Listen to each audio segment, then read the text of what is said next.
ವಾಸ್ತು ಜ್ಯೋತಿ ಕಾರ್ಯಕ್ರಮಕ್ಕೆ ಸುಸ್ವಾಗತಗಳು. ಈಗ ಶನಿ 29-30 ತಾರೀಕು ಶನಿ ಅಮಾವಾಸ್ಯೆ ದಿನ ಮತ್ತೆ ಮೀನರಾಶಿಗೆ ಗೋಚಾರ ಶುರು ಮಾಡುತ್ತೆ. ಸೊ ಮೀನರಾಶಿಗೆ ಶನಿ ಸಂಚಾರ ಮಾಡ್ತಾ ಇದ್ದಾಗ ಯಾರ್ಯಾರಿಗೆ ಏನೇನು ಫಲ ಅಂತ ತಿಳ್ಕೊಳ್ಳೋಣ. ಅದಕ್ಕೆ ಮುಂಚೆ ಹೊಸ ವರ್ಷ ಬರ್ತಾ ಇದೆ. ಹೊಸ ವರ್ಷ ಯುಗಾದಿಗೆ ವಿಶ್ವಾವಸು ನಾಮ ಸಂವತ್ಸರ. ಹಾಗಾಗಿ ಸಮಸ್ತ ವೀಕ್ಷಕರಿಗೂ ಹೊಸ ವರ್ಷ ಯುಗಾದಿಯ ಶುಭಾಶಯಗಳು. ಈಗ ಶನಿ ಸಂಚಾರ ಮಾಡಿದಾಗ ಯಾವ ರಾಶಿಗಳು, ದ್ವಾದಶ ರಾಶಿಗಳ ಫಲಗಳನ್ನು ತಿಳ್ಕೊಳ್ಳೋಣ. ಅದಕ್ಕೆ ಮುಂಚೆ ಸ್ಯಾಟರ್ನ್ ಅಂದ್ರೆ ಶನಿ ಇದು ಮಂದಗತಿ ಅಂತ ನಿಧಾನ. ಈಗ ಒಂದು ರಾಶಿ ಅಂದ್ರೆ 30 ಡಿಗ್ರಿ ಸಂಚಾರ ಮಾಡೋಕ್ಕೆ ಶನಿ ನಮಗೆ 2.5 ವರ್ಷ ತಗೊಂಡ್ಬಿಡುತ್ತೆ. ಈಗ ಅದೇ ಚಂದ್ರ 2.5 ದಿನಕ್ಕೆ ಸಂಚಾರ ಮಾಡುತ್ತೆ. ಹಾಗಾಗಿ ನಾವು ಇವಾಗ ರಾಶಿ, ನಿಮ್ದು ಜನ್ಮ ರಾಶಿ ಅಂತ ಕೇಳಿದಕ್ಕೆ ಎಲ್ಲಿ ಚಂದ್ರ ಸ್ಥಿತನಾಗಿದನೋ ಅದು ರಾಶಿ ನಿಮ್ಮ ಜನ್ಮ ರಾಶಿ ಆಗುತ್ತೆ. ಈಗ ಶನಿ ಎಲ್ಲಿ ಗೋಚರಿಸ್ತಾ ಇದ್ದಾನೆ? ಮೀನರಾಶಿಗೆ ಗೋಚರಿಸುತ್ತೆ 2.5 ವರ್ಷ. ಈಗ ಮೀನರಾಶಿಯವ್ರದೇ ತಗೊಳ್ಳೋಣ. ಚಂದ್ರ ಅಂತೂ ಸ್ಥಿತನಾಗಿರ್ತಾನೆ ಮೀನರಾಶಿಯವರಿಗೆ. ಚಂದ್ರನ ಜೊತೆ ಯಾವುದಾನ ಶುಭ ಗ್ರಹಗಳು ಅಂದರೆ ಬುಧ ಆಗಲಿ, ಗುರು ಆಗಲಿ, ಅಥವಾ ನಿಮಗೆ ಶುಕ್ರ ಆಗಲಿ, ಈ ಗ್ರಹಗಳಿದ್ದು ಆ ಚಂದ್ರನ ಜೊತೆ ಅದರ ಮೇಲೆ ಶನಿ ಗೋಚಾರ ಮಾಡಿದಾಗ ನಿಮ್ಮ ಜನ್ಮ ಕುಂಡಲಿಯಲ್ಲಿ ಮೀನರಾಶಿಯವರ ಜೊತೆ ಅಂದ್ರೆ ಚಂದ್ರನ ಜೊತೆ ಗುರು, ಶುಕ್ರ ಅಥವಾ ಬುಧ ಗ್ರಹಗಳಿದ್ದು ಅದರ ಮೇಲೆ ಶನಿ ಗೋಚಾರ ಮಾಡಿದ್ರೆ ಖಂಡಿತ ನಿಮಗೆ ಶುಭನೇ ಕೊಡುತ್ತೆ. ಶನಿ ಯಾವಾಗ ಶುಭ ಗ್ರಹಗಳ ಮೇಲೆ ಸಂಚಾರ ಮಾಡ್ತಾನೋ ಆಗ ಶುಭದಾಯಕವಾಗಿ ರಿಸಲ್ಟ್ ಚೆನ್ನಾಗಿರುತ್ತೆ. ಈಗ ಎಕ್ಸಾಂಪಲ್ಲು ಅಥವಾ ನಿಮ್ಗೆ ಹೇಳ್ಬೇಕಂದ್ರೆ ಶುಕ್ರನ ಮೇಲೆ ಸಂಚಾರ ಮಾಡಿದಾಗ ಪ್ರಾಸ್ಪರಿಟಿ, ಮನೆ ತಗೋಬಹುದು, ಹೊಸ ವಾಹನಗಳು ತಗೋಬಹುದು, ಕೆಲಸ ಕಾರ್ಯಗಳಲ್ಲಿ ಅಭಿವೃದ್ಧಿ ಆಗುತ್ತೆ, ಹಣಕಾಸು ಹೆಚ್ಚಿಗೆ ಬರೋದಾಗ್ಲಿ. ಅದೇ ತರನೇ ಗುರು ಮೇಲೆ ಸಂಚಾರ ಆದ್ರೆ ಸಂತಾನ ಪ್ರಾಪ್ತಿ, ತಂದೆ ತಾಯಿ ಅಂದ್ರೆ ಪಿತೃರಿತ ಆಸ್ತಿ ಸಿಗುವಂತ ಚಾನ್ಸಸ್ ಜಾಸ್ತಿ ಇರುತ್ತೆ. ನೆಕ್ಸ್ಟ್ ಬುಧ ಸಂಚಾರ ಮಾಡೋದಕ್ಕೆ ವ್ಯಾಪಾರ ವ್ಯವಹಾರಗಳಿಗೆ ಒಟ್ಟಾರೆ ಶುಭ ಗ್ರಹಗಳ ಮೇಲೆ ಶನಿ ಸಂಚಾರ ಮಾಡುವಾಗ ಶುಭ ಫಲಗಳನ್ನ ನಾವು ನಿರೀಕ್ಷಿಸಬಹುದು. ಆದ್ರೆ ಬರೀ ಚಂದ್ರ ಇದ್ದು ಅದ್ರ ಮೇಲೆ ಮಾಡಿದಾಗ ಜನ್ಮ ಶನಿ ಆಗುತ್ತೆ. ನೀವು ಹುಟ್ಟದಾಗಿರುವ ಚಂದ್ರನ ಮೇಲೆ ಅಂದ್ರೆ ಮೀನರಾಶಿಯವರಿಗೆ ಶನಿ ಸಂಚಾರ ಮಾಡಿದಾಗ ಅವಾಗ ನಿಮ್ಗೆ ಚಂದ್ರ ಅಂದ್ರೆ ಮನೋಕಾರಕ, ಸ್ವಲ್ಪ ದುಃಖ ಆಗೋದು, ಯಾರನ್ನ ಹತ್ತಿರದಲ್ಲಿರೋ ದೂರ ಆಗ್ತಾರೆ, ನೋವು, ಇದೆಲ್ಲ ಅನುಭವಿಸಿ. ಕುಂಭರಾಶಿಯವ್ರಿಗೆ ಕೇಳಿ ನೋಡಿ, ಅವ್ರು ತುಂಬಾ ಅನುಭವಿಸಿರ್ತಾರೆ. ಅದ್ರ ಬರೀ ಚಂದ್ರ ಇದ್ದವ್ರು ಮಾತ್ರ ಭಯ ಆಗ್ಲಿ ಅಥವಾ ಕೆಲಸ ಕಳ್ಕೊಂಡಿರೋದಾಗ್ಲಿ, ಸಾಲ ಬಾಧೆ ಆಗ್ಲಿ, ಹಣಕಾಸು ತೊಂದರೆ ಆಗ್ಲಿ, ಅವಮಾನಗಳು ನೋಡಿರ್ತಾರೆ. ಎಲ್ಲಾ ರೀತಿ ಕಷ್ಟಗಳು ಕುಂಭರಾಶಿಯವರು ಅನುಭವಿಸಿರ್ತಾರೆ. ಅಥವಾ ವೃಶ್ಚಿಕ ರಾಶಿ, ಕರ್ಕಾಟಕ ರಾಶಿಯಲ್ಲಿ 4ನೇ ಮನೆಯಲ್ಲಿ ಅವ್ರಿಗೆ ಈಗ ಎಕ್ಸಾಂಪಲ್ ನಿಮ್ಗೆ ಕರ್ಕಾಟಕ ರಾಶಿಯವ್ರುಗಳು ಅಷ್ಟಮ ಶನಿ ನಡೀತಾ ಇತ್ತು. ಅಷ್ಟಮದಲ್ಲಿ ಬರೀ ಶನಿ ಒಬ್ಬನೇ ಸಂಚಾರ ಮಾಡ್ತಾ ಇದ್ದು ಅಲ್ಲಿ ಹುಟ್ಟದಾಗ ಯಾವ ಬೇರೆ ಶುಭ ಗ್ರಹಗಳಿಲ್ಲ ಅಂದ್ರೆ ಖಂಡಿತ ಅವ್ರಿಗೆ ತೊಂದರೆಗಳು ನೋಡಿರ್ತಾರೆ.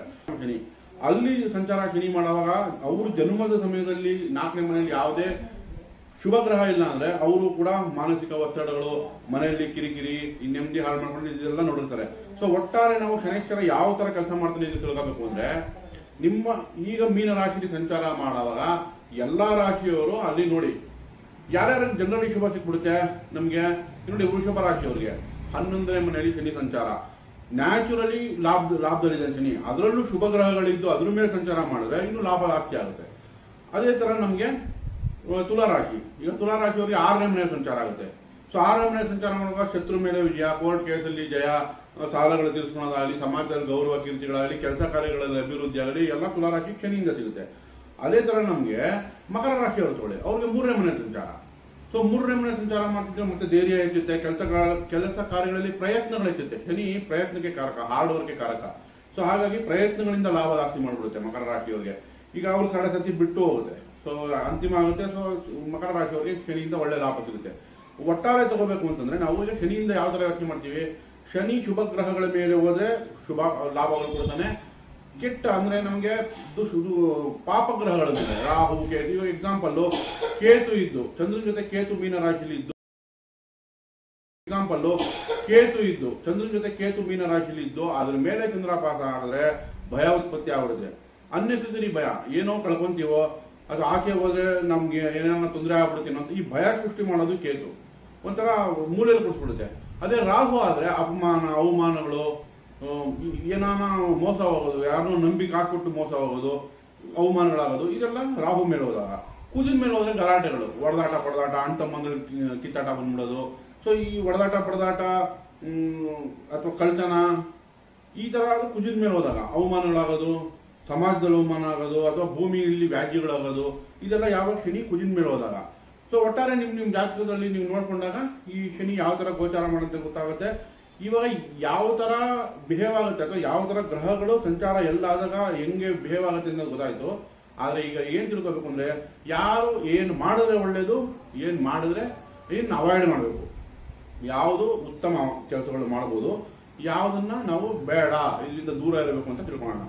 ಮೊದಲನೇದಾಗಿ ಮೀನರಾಶಿಯವರು ಅತಿ ಆಸೆ ಪಡಬೇಡಿ. ಅತಿ ಆಸೆ ಪಟ್ಟಷ್ಟು, ಯಾಕಂದ್ರೆ ನಿಮ್ ಕೆಲಸಗಳಿಗೆ ನಿಧಾನ ಆಗುತ್ತೆ ಅಂತ ನೀವು ಮಾನಸಿಕವಾಗಿ ರೆಡಿ ಇದ್ರೆ ನಿಮ್ಗೆ ಏನು ತೊಂದರೆ ಇಲ್ಲ. ಪ್ರಯತ್ನ, ಶನಿ ಕರ್ಮಕಾರಕ. ಶನಿ ಕರ್ಮಕಾರಕ ಆಗಿರೋದ್ರಿಂದ ಶನಿ ಏನ್ ಎಕ್ಸ್ಪೆಕ್ಟ್ ಮಾಡ್ತಾರೆ, ಕೆಲಸ ನೀವು ನಿಯತ್ತಗೆ ನಿಷ್ಠೆಯಿಂದ ಕೆಲಸ ಮಾಡ್ಕೊಂಡಿರಿ, ಇವತ್ತೆಲ್ಲ ಮುಂಬರುವ ದಿನಗಳಲ್ಲಿ ನಿಮ್ಗೆ ಲಾಭ ಖಂಡಿತ ಕೊಡ್ತಾನೆ. ಈಗ ಮೀನರಾಶಿಯವರಿಗೆ 4ನೇ ಮನೆಗೆ ಮೇ 15ರಿಂದ ಗುರು ಸಂಚಾರ ಮಾಡ್ತಾನೆ.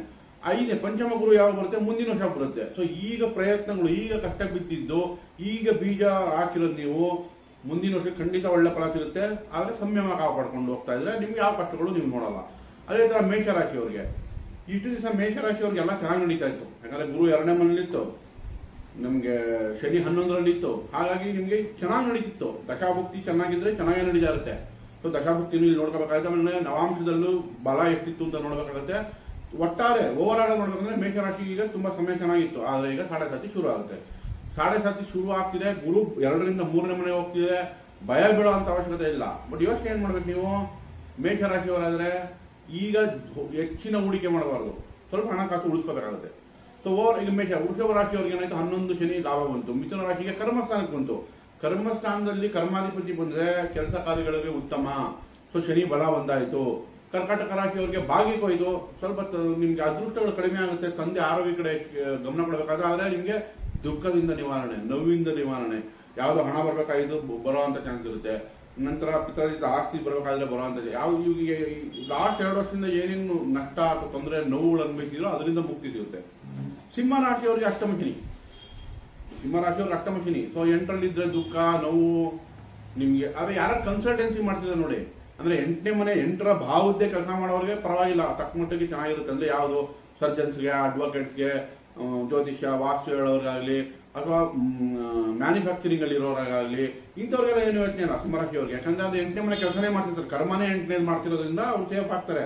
ಸ್ಟಿಲ್ ಆದ್ರೂ ಕೂಡ 8ನೇ ಮನೆಯಲ್ಲಿ ಏನಾಗುತ್ತೆ ಅಂತಂದ್ರೆ ಸ್ವಲ್ಪ ದುಃಖ ಕೊಡುತ್ತೆ. ಯಾರನ್ನ ಹತ್ತಿರದಲ್ಲಿರೋ ಸ್ನೇಹಿತರು ಅಥವಾ ಅಣ್ಣ ತಮ್ಮಂದ್ರಿಂದ ದೂರ, ಅನವಶ್ಯಕವಾಗಿ ಕಿತ್ತಾಡ್ಕೊಂಡು ದೂರ ಹೋಗ್ತೀರಾ. ಹಾಗಾಗಿ ಕೋಪದಲ್ಲಿ ಮಾತಾಡಬೇಡಿ, ನಿಷ್ಠೂರ ಮಾಡ್ಕೋಬೇಡಿ ಯಾರನ್ನು. ಸೊ ಇನ್ನೊಂದು 2 ವರ್ಷ ನೀವು ಸಂಯಮ ಕಾಪಾಡ್ಕೊಳ್ಳಿ ಅಂತ ನಾನು ಹೇಳಕ್ ಇಷ್ಟಪಡ್ತೀನಿ. ಕನ್ಯಾ ರಾಶಿ ಸಪ್ತಮದಲ್ಲಿ ಶನಿ ಬಂತು.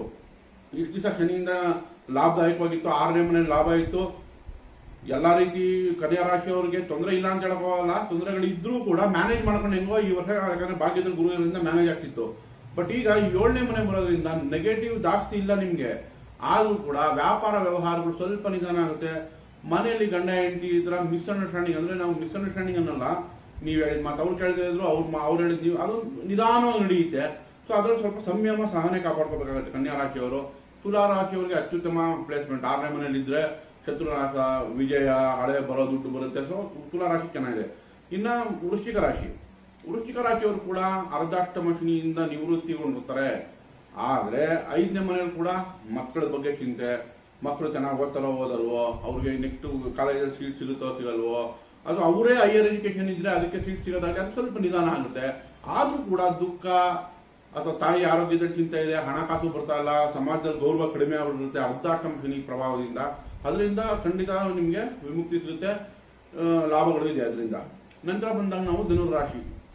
ಧನುರ್ರಾಶಿ ಅರ್ಧಾಷ್ಟಮ ಶನಿ ಅಂದ್ರೆ ಸುಖಸ್ಥಾನ, ತಾಯಿ, ನಮ್ಗೆ ವಾಹನ, ಮನೆ, ಇಲ್ಲಿ ಯಾವಾಗ ಶನಿ ಸಂಚಾರ ಮಾಡ್ತಾನೋ ಆವಾಗೆಲ್ಲ ಮನೆಯಲ್ಲಿ ನೆಮ್ಮದಿ ಇರಲ್ಲ, ಮಾನಸಿಕ ಒತ್ತಡಗಳು ಶುರು ಆಗುತ್ತೆ. ಕರ್ಮಸ್ಥಾನ ಬೇರೆ ನೋಡುತ್ತೆ 7ನೇ ಮನೆಯಲ್ಲಿ ಶನಿ. ಹಾಗಾಗಿ ಕೆಲಸ ಕಾರ್ಯಗಳು ನಿಧಾನ ಶುರು ಆಗುತ್ತೆ. ಸೊ ಈಗ ಧನುರಾಶಿಯವರು ಕೂಡ ಗುರುಬಲ ಬಂದ್ಬಿಟ್ಟು ಕಾಪಾಡುತ್ತೆ, ಸೇವ್ ಮಾಡುತ್ತೆ. ಈ ವರ್ಷ ಮುಂದಿನ ವರ್ಷ ಪ್ಲಾನ್ ಮಾಡಿ ನಿಷ್ಠೆಯಿಂದ ಕೆಲಸ ಮಾಡಿ ಫಲ ಮುಂದಿನ ವರ್ಷ ಖಂಡಿತ ಸಿಗುತ್ತೆ. ನೆಕ್ಸ್ಟ್ ಮಕರ ರಾಶಿಯವರಿಗೆ 3ನೇ ಮನೆ ಶನಿ ಅತ್ಯುತ್ತಮವಾಗಿದೆ. ಕುಂಭರಾಶಿಯವರಿಗೆ 2ನೇ ಮನೆ ಶನಿ ನಿಮಗೊಂದು 75% ಪ್ರಾಬ್ಲಮ್ ಸಾಲ್ವ್ ಆಗ್ಬಿಡುತ್ತೆ. ಜನ್ಮದ ಶನಿ 2ನೇ ಮನೆ ಶನಿಗಿಂತ ಜಾಸ್ತಿ ಕಷ್ಟ ಕೊಟ್ಟಿತ್ತು. ಈಗ 2ನೇ ಮನೆ ಶನಿ ಸ್ವಲ್ಪ ಕಡಿಮೆ ಆಗುತ್ತೆ ನಿಮ್ಗೆ. ಆದ್ರೂ ಕೂಡ ಆರೋಗ್ಯದ ವಿಚಾರದಲ್ಲಿ, ಆಮೇಲೆ ಹಣಕಾಸು ಎಷ್ಟೇ ಬಂದ್ರು ಈಗ ಹಳೆ ಸಾಲ ತೀರ್ಸಕ್ಕೆ ಆಗೋಗುತ್ತೆ. ಹಾಗಾಗಿ ನೀವು ಕೂಡ ಇನ್ನೊಂದು ಸ್ವಲ್ಪ, ಈಗ ನೋಡಿ ಮೇ ತನಕ ಸ್ವಲ್ಪ ಸಮಾಧಾನವಾಗಿದ್ರೆ ಮೇ ನಂತರ ಪಂಚಮದ ಗುರು ಬರುತ್ತೆ. ನಿಮ್ಮನ್ನು ಖಂಡಿತ ಅಭಿವೃದ್ಧಿ ಆಗೇ ಆಗ್ತೀರಾ. ನೋವು ದುಃಖ ಪಡಬೇಡಿ, ಮುಂದೆ ಫ್ಯೂಚರ್ ಚೆನ್ನಾಗಿದೆ ಕುಂಭರಾಶಿಯವರಿಗೆ. ಮೀನರಾಶಿಯವರು ಸ್ವಲ್ಪ ಎಚ್ಚರಿಕೆ ಜಾಸ್ತಿ ವಹಿಸಬೇಕಾಗುತ್ತೆ. ಶುಭ ಗ್ರಹಗಳು ಜನ್ಮದ ಸಮಯದಲ್ಲಿ ಶುಭ ಗ್ರಹಗಳಿಲ್ಲ ಅಂದ್ರೆ ಮೀನರಾಶಿಯವರಿಗೆ ಸಂಯಮ ಬೇಕೀಗ. ಅರ್ಜೆಂಟಾಗಿ ಏನು ಮಾತಾಡಬಾರ್ದು, ಅರ್ಜೆಂಟಾಗಿ ಮಾತಾಡಿ ನಿಷ್ಠುರಗಳು. ಈಗ ಸಮಯ ಯಾವ ಥರ ಅಂದರೆ ಜನಗಳು ಅಣ್ತಮ್ಮಂದ್ರು, ರಿಲೇಷನ್ಸು, ನೈಬರ್ಸು ಇವ್ರುಗಳಿಗೆ ನೀವು ಪ್ರಯತ್ನ ಜಾಸ್ತಿ ಮಾಡಬೇಕು ಉಳಿಸ್ಕೊಳಕ್ಕೆ, ಇಲ್ಲ ನಿಮ್ಮ ಮಾತಿಂದ ದೂರ ಆಗೋ ಚಾನ್ಸಸ್ ಹೆಚ್ಚಾಗಿರುತ್ತೆ ಜನ್ಮದ ಶನಿ ಪ್ರಕಾರ. ಯಾಕಂದರೆ ನಮಗೆ ನೆಕ್ಸ್ಟು ಈ ವರ್ಷದಲ್ಲಿ ಗುರು ಬಲ ಇರಲ್ಲ ಮೀನರಾಶಿಯವರಿಗೆ. ಸೊ ಈ ಕಡೆ ಗುರುನೂ ಕಾಪಾಡೋಕ್ಕಾಗಲ್ಲ, ಆ ಕಡೆ ಶನಿನೂ ಪ್ರಭಾವ ಜಾಸ್ತಿ ಆಗ್ಬಿಟ್ಟಾಗ ತೊಂದರೆಗೀಡಾಗ್ಬಿಡ್ತಾರೆ. ಹಾಗಾಗಿ ಸ್ವಲ್ಪ ಸಹನೆ ಶಾಂತಿ ಕಾಪಾಡ್ಕೊಳ್ಳಿ ಅಂತ ಹೇಳ್ತೀನಿ. ಒಟ್ಟಾರೆ ಭಯ ಪಡೋದಲ್ಲ, ನೀವು ಸಹನೆ ಶಾಂತಿ ಪ್ರಯತ್ನಗಳು ಹೆಚ್ಚಾಗಿರ್ಬೇಕು. ನಿಮ್ಮ ಕರ್ಮಕಾರಕ ಶನಿ ಯಾವಾಗ ಕೆಲಸ ನಿಯತ್ತಾಗೆ ನಿಷ್ಠೆಯಿಂದ ಮಾಡ್ತೀರೋ ಅವ್ರಿಗೆ ತೊಂದರೆಗಳು ಬರಲ್ಲ. ಒಂದು ಸಣ್ಣ ಮಂತ್ರ ಶನಿಗೆ ಯಾರು ಯಾವಾಗ ಬೇಕಾದ್ರೂ ಹೇಳ್ಕೊಳ್ಳಿ, ಪ್ರತಿನಿತ್ಯ ಹೇಳ್ಕೊಳ್ಳಿ. ಈ ಮಂತ್ರಗಳು ಅಂದ್ರೆ ಇವು ರಾಮರಕ್ಷಾ ಸ್ತೋತ್ರದಲ್ಲಿ ಒಂದು ಮಂತ್ರ, ಒಂದು ಶ್ಲೋಕದಲ್ಲಿ ಒಂದು ಇದು ಬರುತ್ತೆ, ಅದನ್ನ ಹೇಳ್ಕೊಳೋದ್ರಿಂದ ಖಂಡಿತ ನಿಮ್ಗೆ ಮನೋಧೈರ್ಯ ಸ್ಥೈರ್ಯ ಸಿಗುತ್ತೆ. ಇದು ಯಾವ ತರ ಬರುತ್ತೆ ಅಂದ್ರೆ ಶ್ರೀರಾಮ ರಾಮ ರಾಮೇತಿ ರಮೇ ರಾಮೇ ಮನೋರಮೆ ಸಹಸ್ರನಾಮ ತತ್ತುಲ್ಯಂ ಶ್ರೀರಾಮನಾಮ ವರಾನನೆ. ಈ ಮಂತ್ರನ ಅಥವಾ ಈ ಶ್ಲೋಕನ ದಿನನಿತ್ಯ ಹೇಳೋದ್ರಿಂದ ಒಂದು 11 ಸಲ ಹೇಳಿ, 21 ಸಲ ಹೇಳಿ. ಇದನ್ನ ಹೇಳೋದ್ರಿಂದ ನಿಮಗೆ ಮನಸ್ಸಿಗೆ ಧೈರ್ಯ ಸ್ಥೈರ್ಯ, ಯಾವುದೇ ರೀತಿ ಕಷ್ಟಗಳಿಂದ ನೀವು ಸಾಧಿಸೋಕ್ಕೆ ಧೈರ್ಯ ಸಿಗುತ್ತೆ. ಎಲ್ಲ ಪ್ರಾಬ್ಲಮ್ ಸಾಲ್ವ್ ಆಗುತ್ತೆ ಅಂತ ಹೇಳ್ತಾ ಇಲ್ಲ, ಸಾಲ್ವ್ ಮಾಡೋ ಅಂತ ಧೈರ್ಯ ಬರುತ್ತೆ, ನೀವೇ ಸಾಲ್ವ್ ಮಾಡ್ಕೋತೀರಾ. ಒಳ್ಳೆಯದಾಗಿ.